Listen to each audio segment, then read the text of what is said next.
Hey everyone, we're heading into another week with the Underground Railroad by Colson Whitehead. So I just want to go over some things to keep in mind this week as you read and complete the other tasks for the class. Here's a picture of Doug reading with me. Um, First of all, just want to go over some highlights from last week. You made some really good observations in your discussion post this week. First of all, you noticed some great things about the commentary on Ajari and chattel slavery in the first section. Chattel meaning that a person is property with absolutely no legal rights. And so we really see in that chapter how Ajari is treated as such and how that traumatizes her. You also noticed some important things going on at the Randall Plantation in the Georgia section. A couple of you made some pretty keen observations about the kind of relationships that are forming, how the community comes together in times like Jockey's birthday parties, but also how those relationships might be harmed by all the trauma that's going around them. I'm glad that a couple of you noticed the importance of Cora's plot of land that connects her to her mother and to her grandmother before, and how that plot of land sustains them and gives them something that's their own, as meager as it is. Also, the trauma that Cora experiences at the hands of fellow enslaved people, and at the hands of the Randall brothers themselves, and just by the very nature of slavery and how it harms her and the people around her.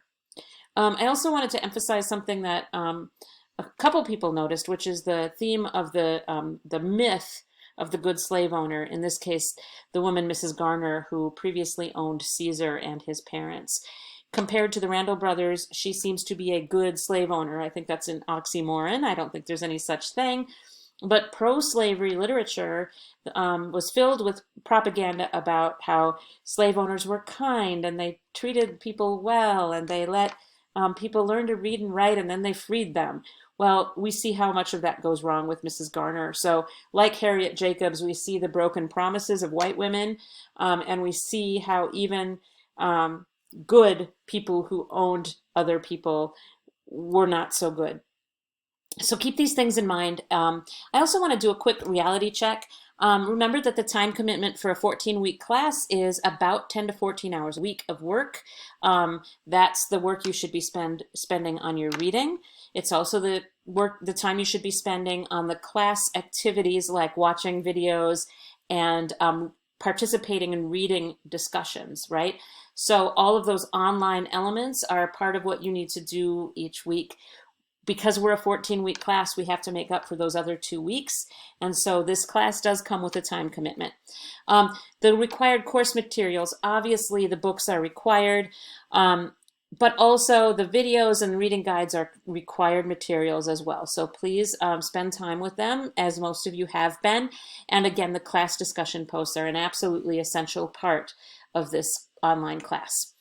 Just want to recap some reading advice for those of you who might feel like you're a little bit lost with a complex novel like The Underground Railroad. First of all, keep using that reading guide. I wrote that reading guide with you in mind. And so the reading guide is attempting to call your attention to things that may be in the quiz. There should never be any surprise questions on the quiz because the quiz questions kind of mirror things that are in the reading guide and in discussion posts. Okay? Take notes. Annotate your book if you can.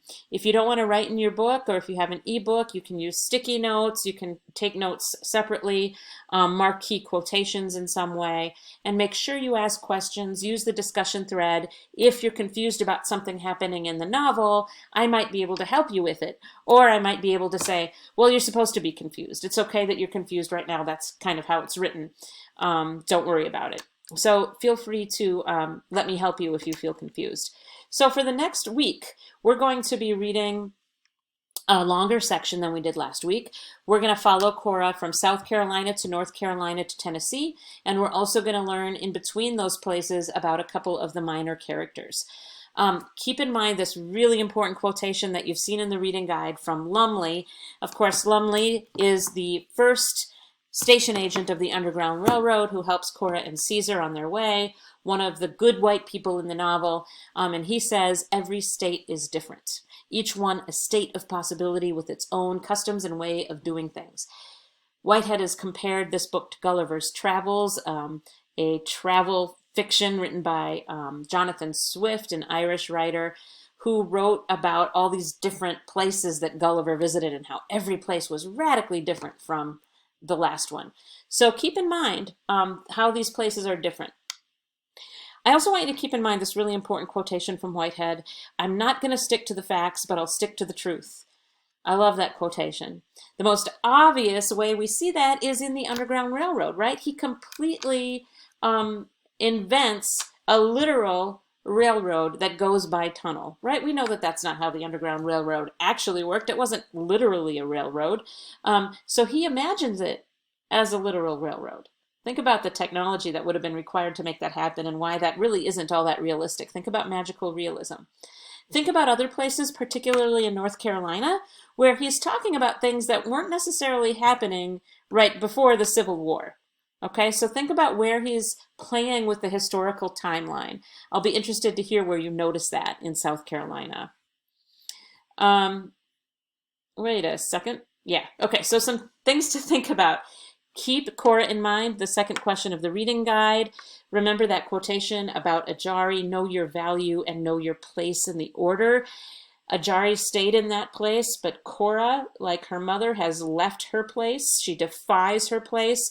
Think about how her value comes not from her monetary value as an enslaved person, but from somewhere else. Think about how she's described as a stray several times in the Georgia section. Do you still see her as a stray? Think about her defiance. She defied her expectations of her when she protects Chester. She defies her expectations of her when she attacks Blake's doghouse.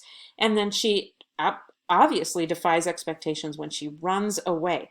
Where else does she defy what white people expect of her? In South Carolina, what's going on? There's this quotation from Sam. South Carolina has a much more enlightened attitude toward colored advancement than the rest of the South. I want you to pay attention to that.